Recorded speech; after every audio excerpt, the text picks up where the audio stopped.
I counted them once, sitting in my therapist's office at 28 years old, trying to explain why I couldn't seem to maintain relationships or hold down a job for more than a year. 17 different homes before I turned 18. 17 towns, 17 schools, 17 times starting over with nothing but whatever fit in the back of Dad's rusted Chevy Suburban. "That's unusual," Dr. Martinez had said, her pen hovering over her notepad. "Did your parents ever explain why you moved so frequently?" I'd shrugged, the same way I always did when people asked. Dad said it was work. Mom said we were adventurous. But sitting there in that sterile office, fluorescent lights humming overhead, I realized I'd never actually seen my father work, not once. And the only adventure I remembered was the constant, gnawing anxiety of never knowing when we'd pack up and leave again. That was 3 months ago.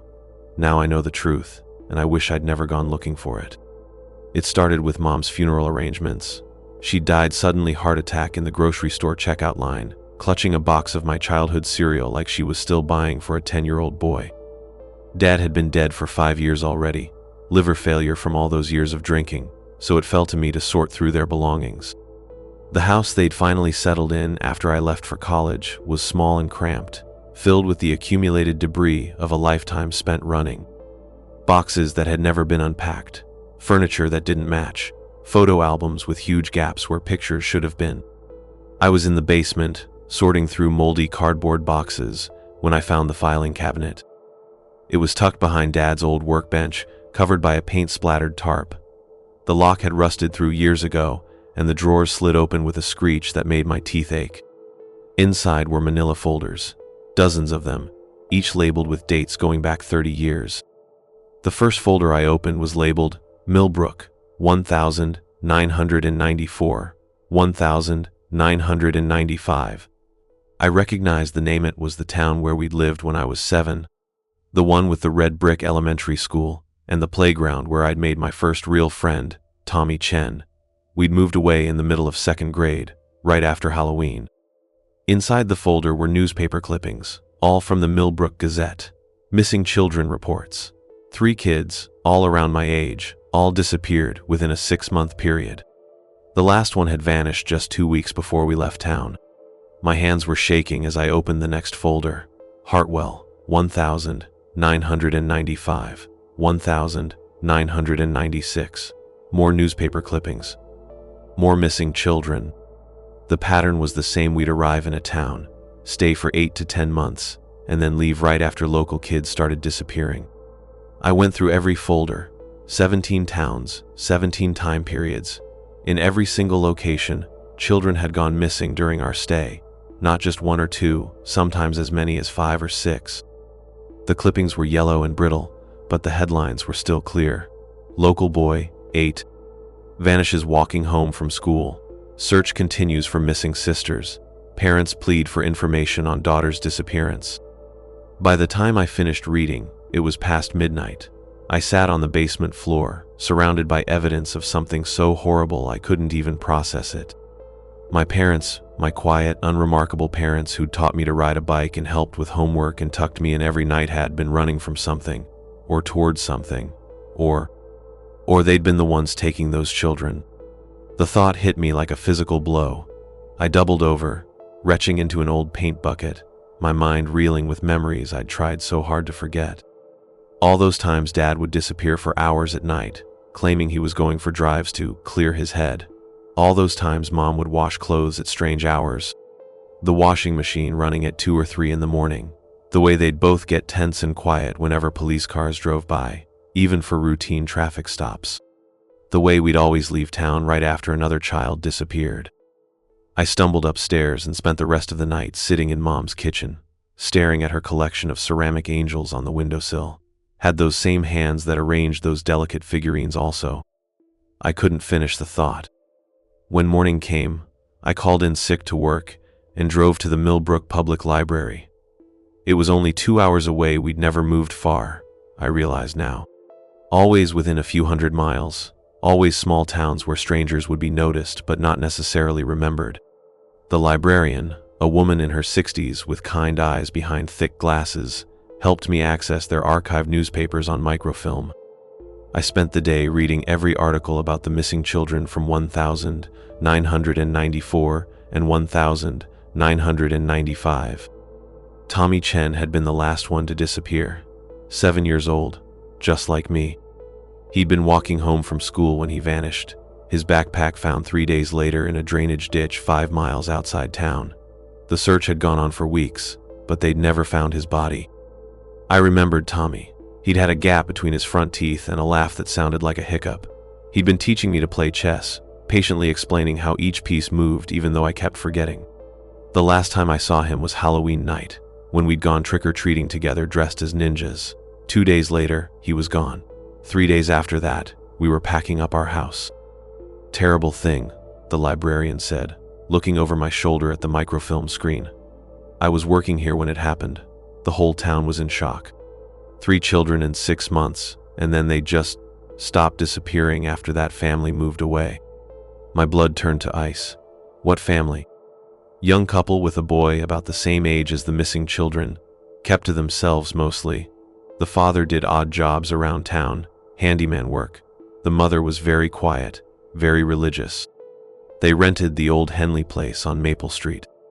I knew the address. I'd lived there. "Do you remember their names?" I asked, though I dreaded the answer. "Mitchell. Robert and Sarah Mitchell. Their boy was named." She frowned, thinking. "David, I think. Sweet child, very well behaved. Shame they had to move away so suddenly." Mitchell was my father's name, and mine. I spent the next week visiting libraries in every town we'd lived in, following the trail of newspaper clippings and microfiche records. The pattern was always the same. We'd arrive quietly, rent a small house on the outskirts of town. Dad would find work as a handyman or mechanic, something that would take him to different neighborhoods, different houses. Mom would volunteer at the local church or school, getting to know other families, other children. And then the children would start disappearing. In Hartwell, it had been 2 brothers, ages 6 and 9, who'd vanished while playing in their front yard. In Riverside Falls, a 10-year-old girl named Jessica who'd gone missing on her way to piano lessons. In Cedar Ridge, 3 children over 2 months all found weeks later in shallow graves in the woods behind the elementary school. Always children around my age. Always children who looked like they could have been my friends, my classmates, my teammates. But I needed more than newspaper articles.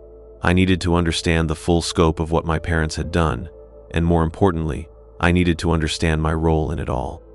The memories were starting to surface now, fragments that I'd buried so deep I'd convinced myself they were just nightmares.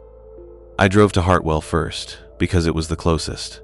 The town had barely changed in 25 years, the same main street lined with mom-and-pop shops, the same water tower visible from every corner. I found the house we'd rented on Elm Street, a small blue ranch with a chain-link fence around the backyard. The current owners were hesitant to talk to a stranger asking about previous tenants, but when I explained that I was researching my family history, they invited me in for coffee. The husband, Jim, was a retired police officer who remembered the missing children cases.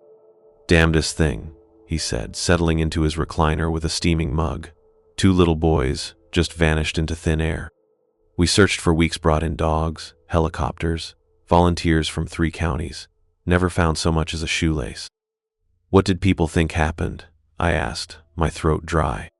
"Most figured it was someone passing through, stranger abduction, you know. But there were some who thought it might be someone local, someone the kids would trust enough to go with willingly."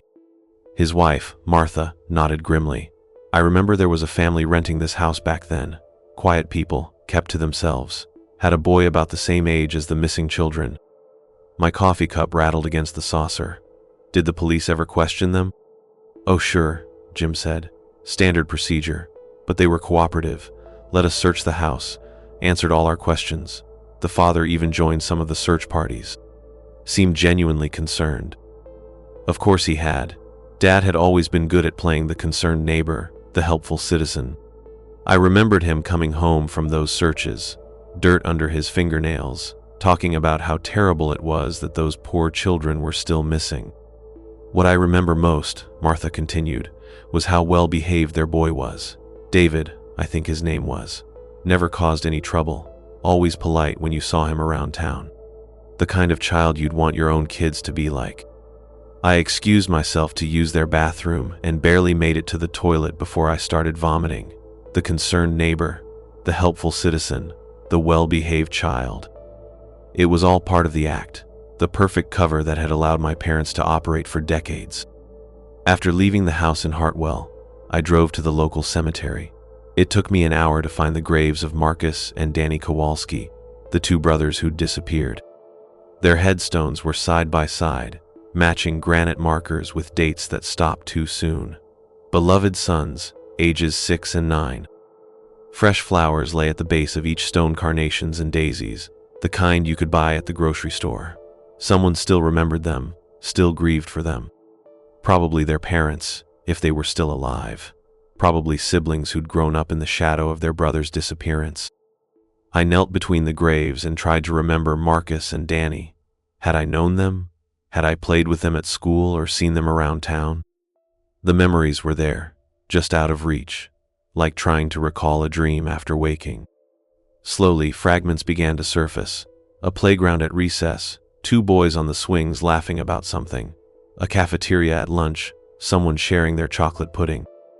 A birthday party not mine, but one I'd been invited to with balloons and cake and games in a backyard. Had it been Marcus's birthday? Or Danny's? I couldn't be sure, but I remembered the mother, a thin woman with tired eyes who'd seemed so grateful that I'd come.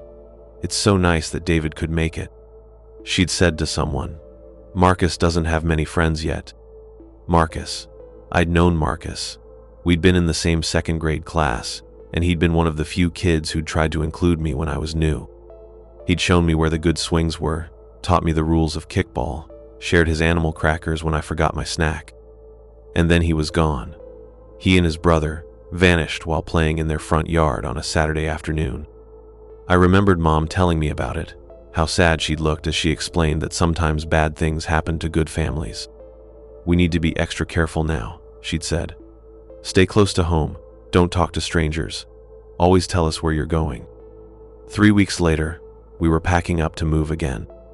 I sat in that cemetery until the sun began to set, trying to piece together memories that felt like scattered puzzle pieces. Each fragment was more horrible than the last, because they all pointed to the same terrible conclusion. My parents had targeted children I knew, children I'd played with, talked to, befriended. They'd used me to get close to their victims. By the time I drove back to my apartment that night, I was shaking so badly, I could barely hold the steering wheel. I called Dr. Martinez and left a rambling voicemail about needing an emergency session, then spent the night pacing my living room and trying to make sense of what I was remembering. The next morning, Dr. Martinez called me back and agreed to see me immediately. I sat in her office and told her everything, the filing cabinet, the newspaper clippings, the cemetery, the memories that were surfacing like bubbles from a deep, dark pond. David, she said when I finished, what you're describing sounds like recovered memories of childhood trauma. It's not uncommon for the mind to suppress experiences that are too painful or confusing to process at the time. But what if I'm making it up? I asked. What if my mind is just filling in the blanks with things that aren't real? That's possible, she admitted.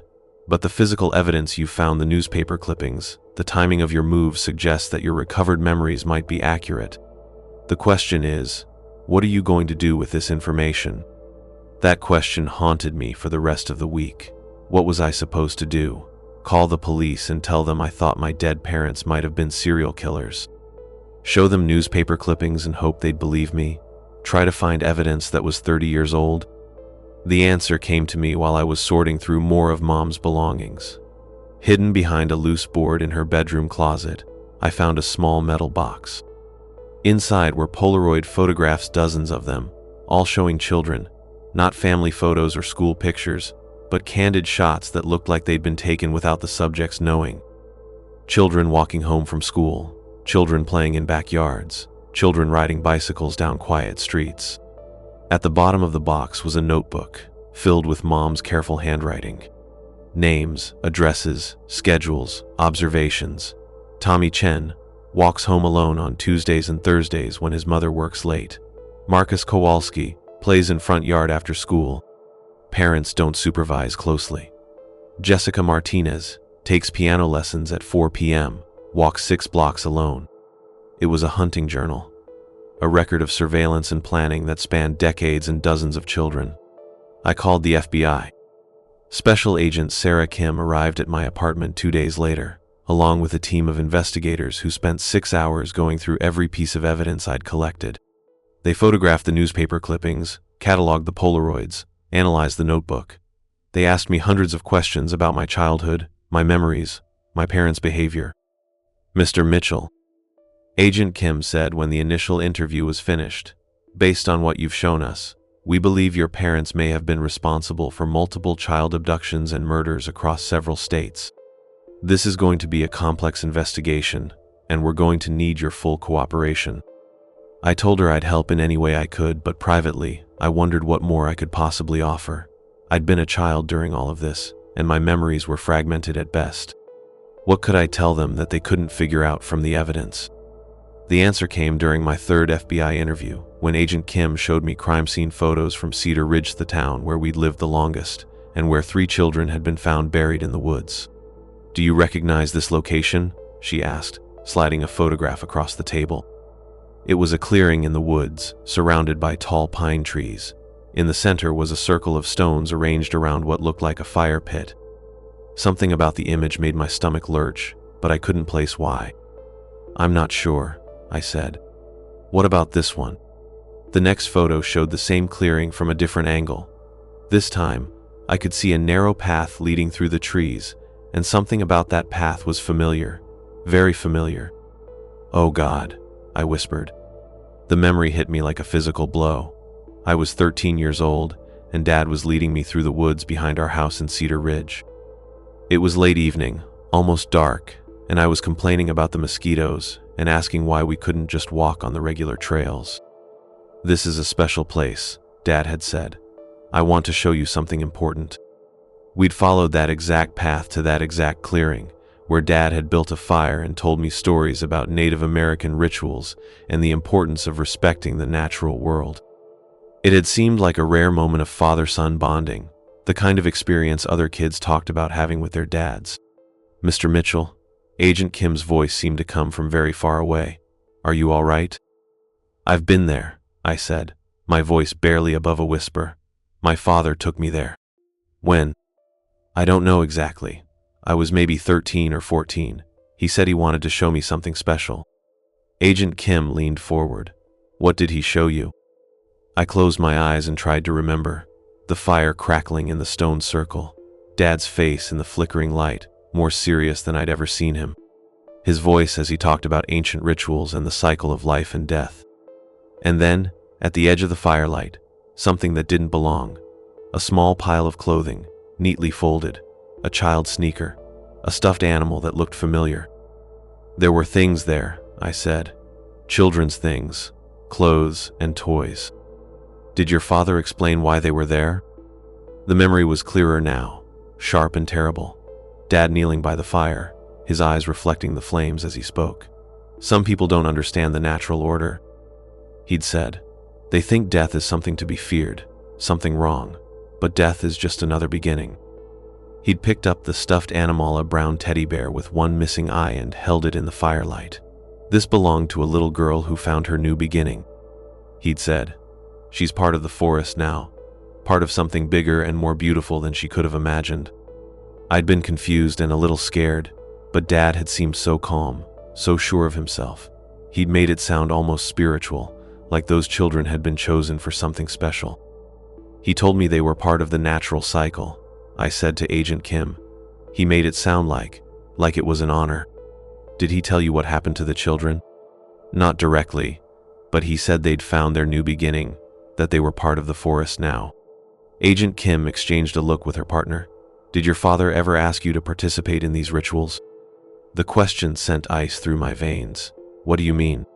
"Did he ever ask you to help him with anything related to the children who disappeared?" I wanted to say no.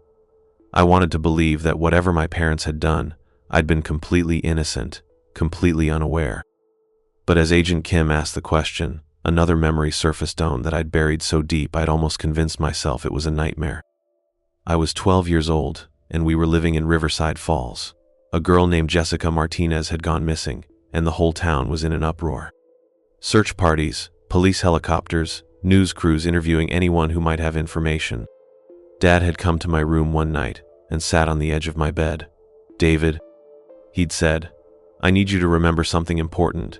If anyone asks you about Jessica, you need to tell them you never met her, never talked to her. Can you do that for me?"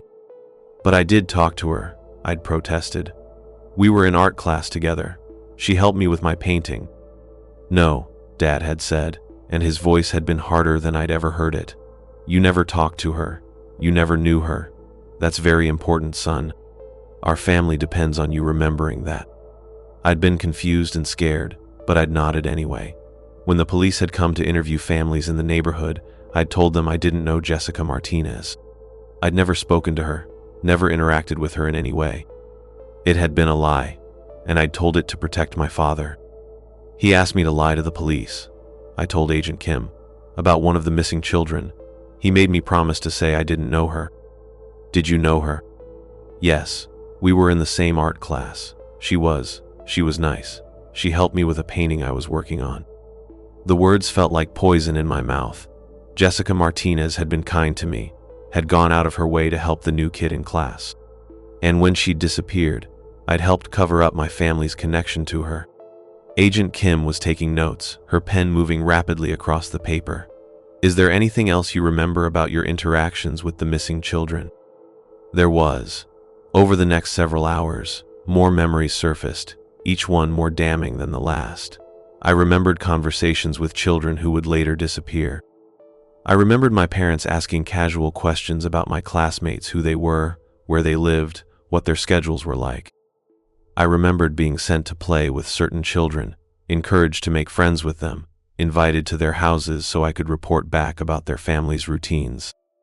I'd been more than just cover for my parents' crimes.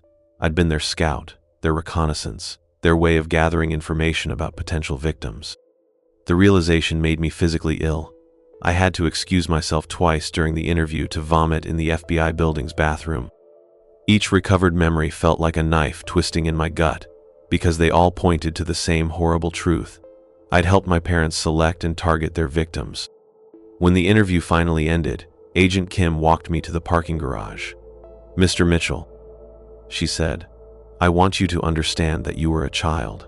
You couldn't have known what your parents were planning, and you couldn't have prevented it." "But I helped them," I said. "I gave them information. I lied to the police." "You were a child following your parents' instructions," she repeated. "The responsibility for these crimes lies entirely with them." But her words didn't make me feel any better. Legal responsibility was one thing, moral responsibility was another. And I couldn't shake the feeling that I should have known, should have understood, should have done something to stop it. The FBI investigation moved quickly after that. Using the information from Mom's notebook and my recovered memories, they were able to connect my parents to missing children cases in 14 different states. They obtained warrants to search properties where we'd lived, and in 6 different locations they found human remains. The media coverage was intense and horrifying. Serial killer parents use son as bait. The moving murders, inside a family of killers. Child accomplice in decades, long murder spree. That last headline hurt the most, because even though the article made it clear that I'd been a minor at the time, it still painted me as complicit in my parents' crimes. The comment sections were even worse, full of people speculating about how much I'd really known and whether I should be charged as an accessory. I had to take a leave of absence from work. Reporters camped outside my apartment building, calling my name and shoving microphones in my face whenever I tried to leave. I stopped answering my phone, stopped checking email, stopped looking at news websites. Dr. Martinez increased our sessions to 3 times a week and prescribed anti-anxiety medication, but nothing seemed to help. The nightmares were constant, now vivid dreams where I relived moments from my childhood, but with the adult understanding of what had really been happening. I dreamed about Jessica Martinez in art class, showing me how to blend watercolors while my parents planned her murder. I dreamed about Marcus and Danny Kowalski at the birthday party, laughing and playing games while Mom took notes about their family's routine. I dreamed about Tommy Chen teaching me chess moves that I'd never lived to see imperfect. Most of all, I dreamed about that clearing in the woods behind our house in Cedar Ridge. But in the dreams, it wasn't just Dad and me sitting by the fire. There were other figures in the shadow, small shapes that moved at the edge of the firelight, children who reached toward me with pale, desperate hands. 3 months into the investigation, Agent Kim called with an update. "We've positively identified remains belonging to 26 children," she said. "The DNA evidence confirms that all of them disappeared during periods when your family was living in those areas." 26 children, 26 lives cut short, 26 families destroyed. "How many more?" I asked. "We're still investigating. Based on the notebook and newspaper clippings you found, we estimate the total number could be as high as 50. 50 children. The number was so large it felt abstract, impossible to comprehend. But then I thought about Tommy Chen's gap-toothed smile, Marcus Kowalski's kindness to the new kid, Jessica Martinez's patient help with watercolors. Each number represented a person, a future, a family left behind. "Mr. Mitchell," Agent Kim continued, "we're going to need you to testify before a grand jury. I know this is difficult, but your testimony is crucial for establishing the timeline and methods your parents used." I agreed, though the thought of recounting my memories in front of a room full of strangers made me feel sick. But I owed it to the victims, to their families, to tell the truth about what I remembered. The grand jury testimony took place in a federal courthouse in Washington, D.C. I sat at a small table facing 23 citizens who would decide whether there was enough evidence to pursue charges against my parents' estate. Of course, criminal charges were impossible since both parents were dead, but the FBI wanted an official determination for the sake of the victims' families. For 6 hours, I recounted everything I could remember. The constant moves, the surveillance notebook, the clearing in the woods, the lies I'd been instructed to tell. I described the children I'd known who'd later disappeared, the conversations my parents had encouraged me to have, the information I'd unknowingly provided.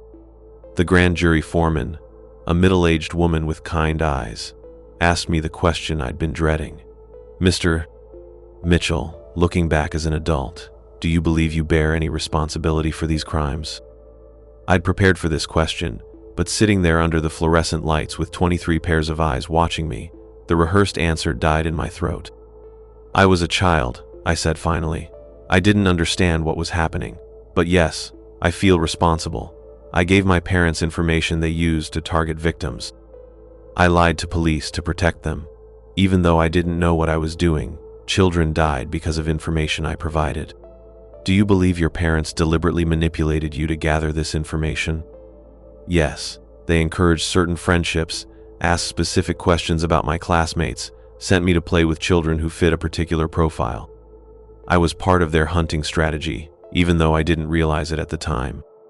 The grand jury ultimately determined that there was probable cause to believe Robert and Sarah Mitchell had committed multiple kidnappings and murders across 14 states over a period of 25 years.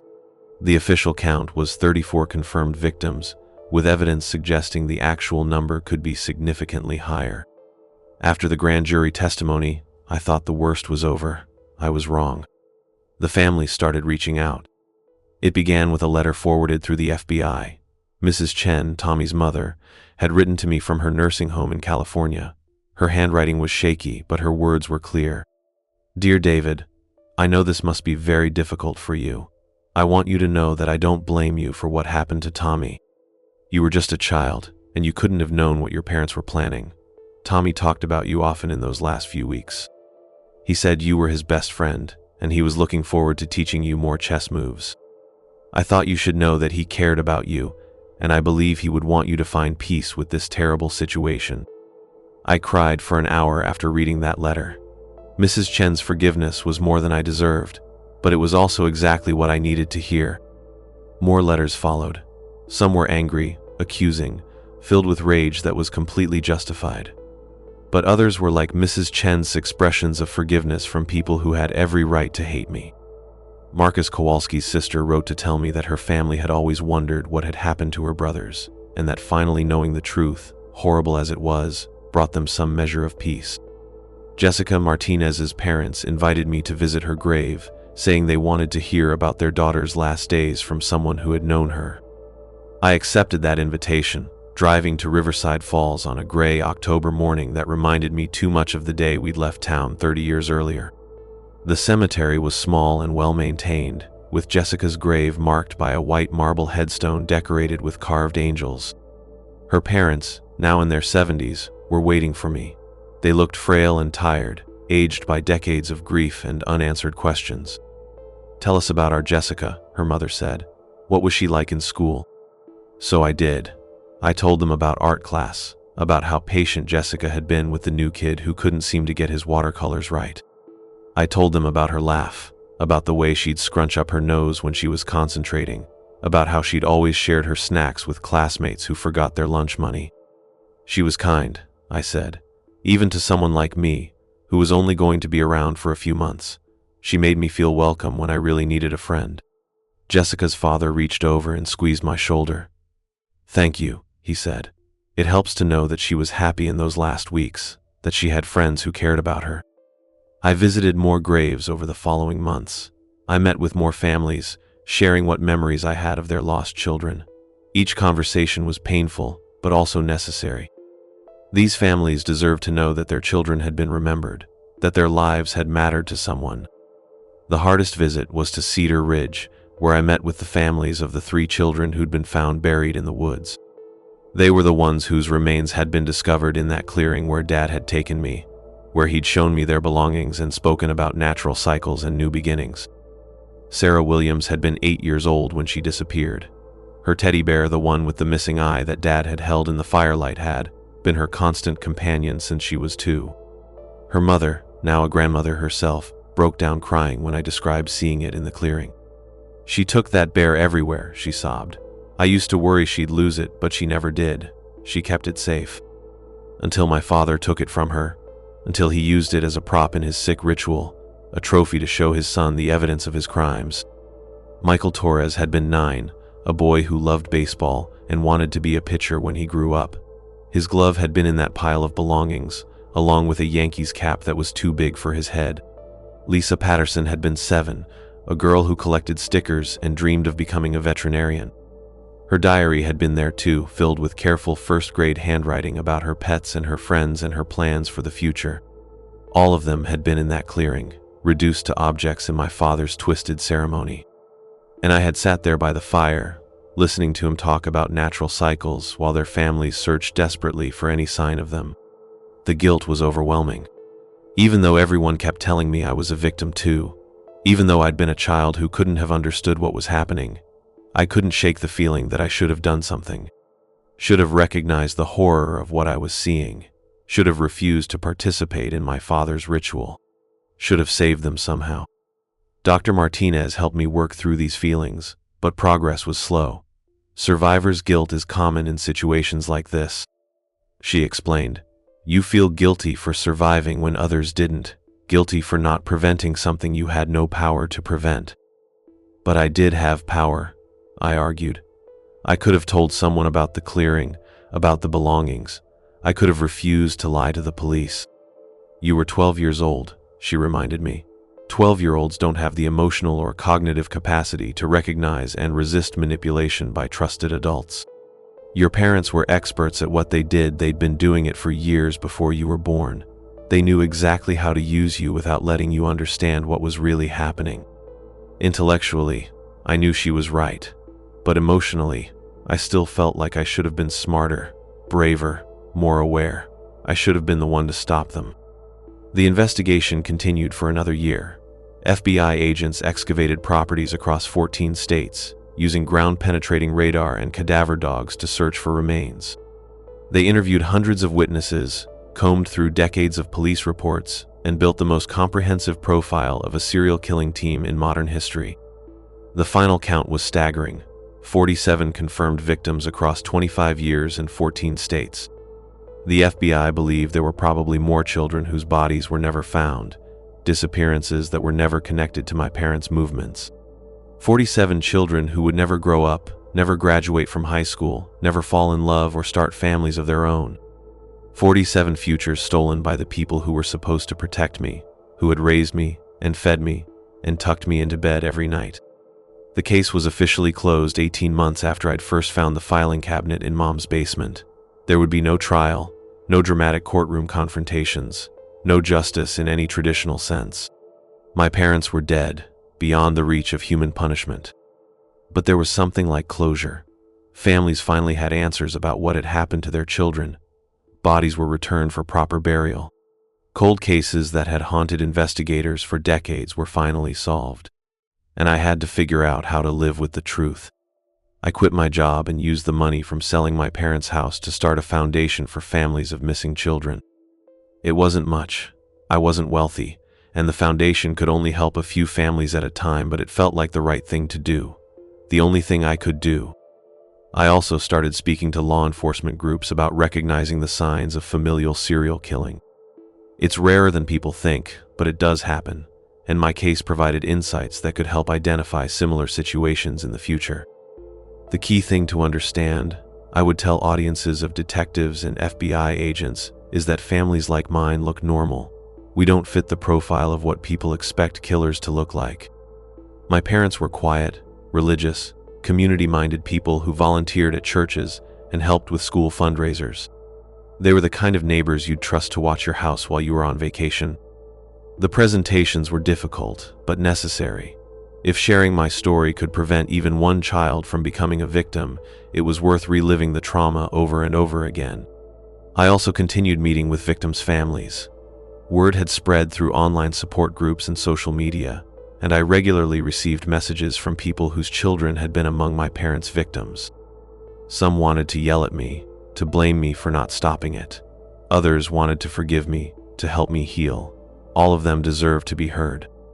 One of the most difficult conversations was with Danny Kowalski's twin sister, Maria. She was 33 now, the same age Danny would have been if he'd lived.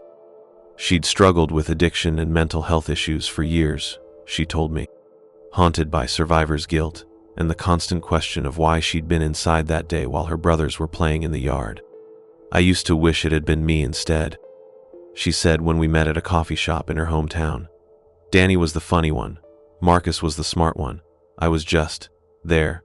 They had so much more to offer the world. I understood her pain in a way that most people couldn't. I felt the same way, I told her. Why did I survive when better children died? But I've learned that survivor's guilt doesn't honor the people we've lost. Living fully, making something meaningful out of our lives, that's how we honor them. Maria started crying then, and I found myself crying too. Two survivors of the same tragedy, finally able to share the burden of guilt and grief that had been crushing us separately for so many years. Do you really believe that? She asked. That we can make something meaningful out of this? I have to believe it, I said, because the alternative is letting my parents win. They took 47 children, but they don't get to take us too. That conversation with Maria marked a turning point for me. I realized that my survival wasn't something to feel guilty about, it was a responsibility. I was the only person who could tell the complete story of what my parents had done. I was the only one who could help people understand how predators like them operated, how they used normal family structures to hide their crimes. I started writing a book about my experiences. Not a sensationalized true crime story, but a careful, thoughtful examination of how serial killers can hide in plain sight, and how their crimes affect not just their victims but everyone around them. It was painful work, requiring me to relive memories I'd rather forget, but it felt important. The book was published 2 years after the investigation closed. The Boy Who Lived, Growing Up with Serial Killers, became a bestseller, not because of its sensational subject matter, but because it offered genuine insights into the psychology of family-based predation and the long-term effects of childhood trauma. More importantly, it led to changes in how law enforcement approached missing children cases. The FBI developed new protocols for investigating families who moved frequently and had children around the same age as victims. Social workers were trained to recognize signs of children being used as accomplices or scouts. The book became required reading at several police academies. I donated all the proceeds to organizations that helped families of missing children and supported survivors of childhood trauma. Money felt like blood money to me. I couldn't profit from the deaths of Tommy and Jessica and Marcus and all the others. But the book also brought unwanted attention. True crime enthusiasts started showing up at my speaking engagements. asking ghoulish questions about details I deliberately left out of the book. Some of them seemed to view me as a celebrity, wanting selfies and autographs like I was a movie star instead of a trauma survivor. The worst were the conspiracy theorists who insisted I must have known more than I was admitting. They created elaborate theories about how I'd been a willing participant, how I'd helped my parents select and lure victims. Some even suggested that I was still active, that the foundation I'd started was actually a cover for continuing my parents' work. The online harassment got so bad that I had to hire a security firm and move to a new apartment under an assumed name. It was ironic I was being victimized again by people who refused to believe I'd been a victim in the first place. Dr. Martinez helped me develop coping strategies for dealing with the attention, but she also recommended that I consider taking a break from public appearances. "You've done incredible work helping people understand this situation," she said. "But you also need to take care of yourself. You can't help others if you're not healthy." She was right.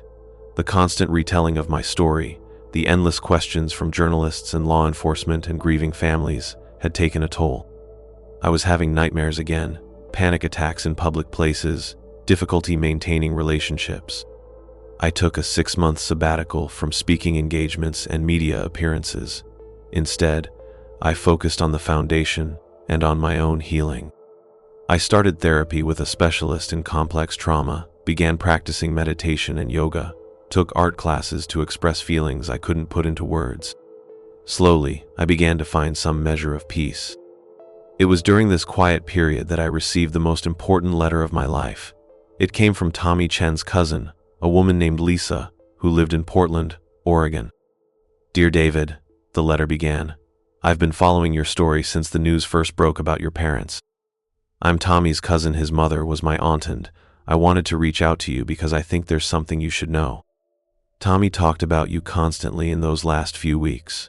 Every time our families got together, he would tell us about his new friend David, who was learning to play chess. He was so excited about teaching you more advanced moves, about maybe joining the chess club together when you both got to middle school. But more than that, Tommy was worried about you. He said you always seemed sad, that you never talked about your life before Millbrook, that you flinched whenever adults raised their voices. He asked my mom once if some parents were mean to their kids, if that was why some children seemed scared all the time. I think Tommy recognized that you were in trouble, even if he didn't understand what kind of trouble. He wanted to help you, wanted to be your friend, wanted to make sure you knew that someone cared about you. I'm telling you this because I want you to know that Tommy's kindness to you wasn't random. He saw something in you that needed protecting, and he tried to provide that protection in the only way a 7-year-old could, through friendship and kindness and acceptance. Your parents took Tommy away from all of us, and that will always be a source of incredible pain. But they couldn't take away the love Tommy felt for you, or the fact that he recognized your pain and tried to help. In some small way, Tommy succeeded in his mission to protect you. You survived, you grew up, you became someone who helps other people. I think Tommy would be proud of the man you've become. I read that letter dozens of times, crying harder each time I got to the end. Tommy had seen my pain. A 7-year-old boy had recognized that I was a victim too, long before I understood it myself. That realization changed everything for me. For years, I'd been focused on my role as an unwitting accomplice, on the ways I'd failed to protect the children my parents targeted. But Tommy's cousin helped me see another truth. I had been one of those children. I had been targeted too, just in a different way. My parents hadn't just used me as cover for their crimes, they'd victimized me as surely as they'd victimized Tommy and Jessica and Marcus and all the others. They'd stolen my childhood, my sense of safety, my ability to trust and form healthy relationships. They'd filled my head with lies and forced me to participate in activities that would traumatize me for life. I was a survivor, not just an accomplice, and survivors deserved compassion, including compassion from themselves. This understanding allowed me to forgive myself in a way I'd never been able to before. I couldn't change what had happened, couldn't bring back the children my parents had killed, couldn't undo the lies I'd told or the information I'd provided. But I could honor their memory by living a meaningful life, by helping other survivors, by working to prevent similar tragedies. I returned to public speaking with a new message. Yes, I talked about the signs of family-based predation and the importance of investigating frequent movers. But I also talked about the children who survive these situations, the sons and daughters of serial killers who grow up carrying guilt and trauma that isn't their fault. There are more of us than you might think, I would tell audiences. Children who were raised by killers, who were used as props in their parents' crimes, who spent their childhoods participating in activities they didn't understand. We need support and understanding, not judgment and suspicion. The response was overwhelming. I started receiving letters from other survivors, adult children of murderers, rapists, abusers who had used their offspring as accomplices or cover. Their stories were heartbreaking, but they were also hopeful. They had survived, they had built lives, they had found ways to heal. I started a second support group specifically for family members of serial killers and other violent criminals. We met monthly in a community center in Denver, a dozen or so people who understood each other's pain in ways that no one else could. There was Margaret, whose father had killed prostitutes for 15 years while she thought he was working late at the office. There was James, whose mother had poisoned 3 husbands and tried to teach him which plants were most toxic. There was Sarah, whose brother had been a school shooter and whose family had been destroyed by the aftermath. We shared our stories, our guilt, our strategies for coping. We celebrated each other's successes and supported each other through the dark times. Most importantly, we reminded each other that we were not responsible for our family members' crimes. "You didn't choose your parents," became our unofficial motto. "You didn't choose what they did. You only get to choose what you do next." 5 years after the investigation ended, I met someone. Her name was Rachel, and she was a trauma counselor who worked with children who had experienced abuse and neglect. She knew my story, everyone in our field did, but she saw me as David the survivor and advocate, not David the serial killer's son. Our relationship developed slowly. I'd never been able to maintain romantic relationships before, always sabotaging them when they got too serious or when the other person wanted to know too much about my past. But Rachel was different. She understood trauma, understood that healing wasn't linear, understood that some scars never fully fade. "You're not responsible for your parents' crimes," she told me early in our relationship, "but you are responsible for your own healing. That's what I find attractive about you, not that you survived something terrible, but that you've chosen to build something meaningful from that survival." We were married 3 years later in a small ceremony attended by members of my support group, families of my parents' victims who had become friends, and the FBI agents who had helped solve the case. It wasn't a traditional wedding. There were no childhood friends, no extended family, no parents to walk me down the aisle. But it was full of love. Love from people who had chosen to be part of my life despite knowing the worst things about my history. Love from people who saw me as more than just the sum of my trauma. Rachel and I talked extensively about whether to have children. The genetics of violence are still poorly understood, and I worried constantly about passing on some predisposition toward aggression or cruelty. But our therapist helped us work through these fears, and we eventually decided that nurture was more important than nature. Our daughter Emma was born 6 years after the investigation closed. Holding her for the first time, looking into her perfect, innocent face, I made a promise that she would never know the fear and confusion that had defined my own childhood. She would grow up knowing she was safe, knowing she was loved, knowing that the adults in her life were there to protect her, not use her. Emma is 4 years old now, and she's the most joyful child I've ever known. She laughs constantly, makes friends easily, trusts adults implicitly. Sometimes I watch her playing with other children and marvel at her innocence, her complete lack of fear or suspicion. She doesn't know about her grandfather and grandmother, about the terrible things they did. Rachel and I have decided to wait until she's much older before sharing that part of our family history. For now, she just knows that Grandpa and Grandma died before she was born, and that Daddy sometimes has bad dreams about when he was little. But I've also made sure that Emma knows how to protect herself, not in the paranoid, restrictive way my parents controlled my childhood, but in healthy ways. She knows it's okay to say no to adults, to trust her instincts when something feels wrong, to tell us immediately if anyone makes her uncomfortable. Most importantly, she knows that no matter what happens, Rachel and I will always believe her, always protect her, always choose her safety over anyone else's feelings or reputation. The foundation continues to grow. We've helped reunite dozens of missing children with their families, provided financial support to hundreds of families dealing with the aftermath of abduction and murder, and funded research into better techniques for investigating these crimes. We've also started working with schools to educate teachers and administrators about recognizing signs of family-based abuse and exploitation. Many of my parents' victims attended school regularly right up until they disappeared. If their teachers had known what to look for, some of those children might have been saved. I still have bad days. Days when the guilt overwhelms me, when I can't stop thinking about all the children who died while I lived in ignorance. Days when I wonder if Emma will grow up to hate me for the blood that runs in her veins. Days when the weight of 47 lost lives feels too heavy to carry. But I also have good days. Days when a family calls to tell me that our foundation helped them find their missing daughter. Days when a police officer emails to say that my book helped them recognize signs of family-based predation in an ongoing case. Days when Emma laughs at something silly, and I remember that joy is possible, even after the worst trauma. Most of all, I have days when I feel Tommy Chen's presence beside me, encouraging me to keep going, to keep helping, to keep choosing hope over despair. I visited his grave last month, on the anniversary of his disappearance. I brought flowers and a chess set, setting up the board on the grass beside his headstone. I finally learned all the moves, I told him, playing out a game against an invisible opponent. I wish you were here to see them. I wish we'd had time to play more games together. The wind rustled through the trees around the cemetery, and for a moment, I could swear I heard something like a 7-year-old's laughter carried on the breeze. I finished the chess game, a victory for my invisible opponent, because Tommy had always been better at the game than me, and packed up the board. As I was walking back to my car, an elderly woman approached me. "Excuse me," she said, "but are you David Mitchell?" I tensed, always wary of strangers who recognized me.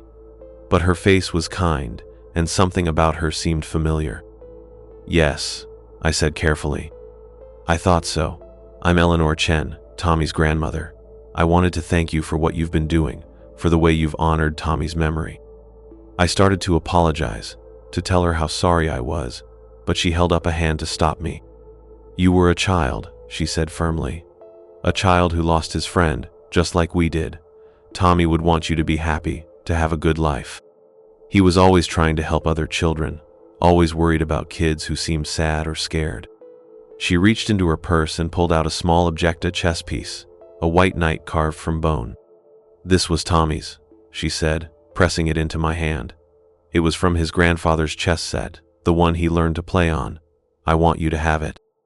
I looked down at the chess piece, worn smooth by decades of handling. It was beautiful and precious, a tangible connection to my childhood friend. "I can't take this," I said. "It belongs to your family." "You were Tommy's friend," she said. "That makes you family too." I drove home that day with Tommy's chess piece on the passenger seat beside me, tears streaming down my face. Not tears of guilt or grief, but tears of gratitude. Gratitude for Tommy's friendship, for his family's forgiveness, for the chance to build something meaningful from tragedy. When I got home, Emma ran to greet me, her face lighting up with the pure joy that only children can express. "Daddy," she said, throwing her arms around my legs. "Will you play with me?" "Of course, sweetheart," I said, picking her up and spinning her around. "What do you want to play?" "Chess," she said excitedly. "Mommy taught me how the horsey moves." I looked at Rachel, who was smiling from the doorway. "I thought it was time she learned," she said. So we set up the chessboard on the living room floor, and I taught my daughter the game that Tommy Chen had tried to teach me so many years ago. She was eager and curious, asking dozens of questions about why each piece moved the way it did. When we finished playing, she beat me, because 4-year-olds have no fear of making bold moves. Emma picked up the white knight I'd brought home from the cemetery. "This one's pretty," she said, examining it carefully. "Where did you get it?" "It belonged to a friend of mine," I said. "A very special friend who I miss very much." "What was his name?" "Tommy Chen." Emma nodded solemnly, as if she understood the weight of that name. "Will you tell me about him sometime?" "Yes," I said, my voice thick with emotion. "I'll tell you all about him, about how kind he was, and how smart, and how he was the best friend a scared little boy could have asked for. Was the scared little boy you, Daddy? Yes, sweetheart, it was me.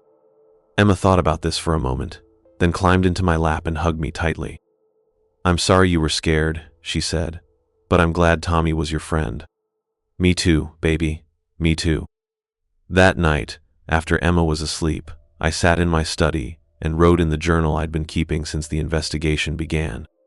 It had started as a way to process my memories and emotions, but over the years, it had become something more, a record of healing, a testament to the possibility of surviving even the worst trauma. Today I visited Tommy's grave, I wrote. His grandmother gave me one of his chess pieces, and I taught Emma how to play the game he tried to teach me.